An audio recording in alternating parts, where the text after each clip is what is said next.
Welcome to the Slop Temple. We pray this video helps. You already have your clips and a transition applied. Now mark precise in and out points around that cut.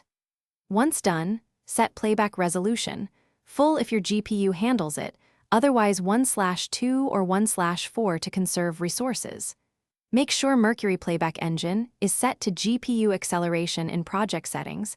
That helps but does not replace rendering. The only reliable way to see the transition frame accurately is to render the marked range, so Premiere writes preview files for smooth playback.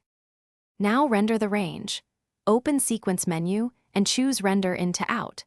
You'll see progress bars in the timeline and frames generated into the preview file folder. Choose a preview codec in sequence settings before rendering if you require a specific quality or file size. Otherwise, let Premiere use the default. Rendering composes the transition into a contiguous preview file so playback won't drop frames. Let the render complete before testing to ensure accuracy. After rendering, play the rendered segment to confirm timing and smooth motion. This is the definitive preview.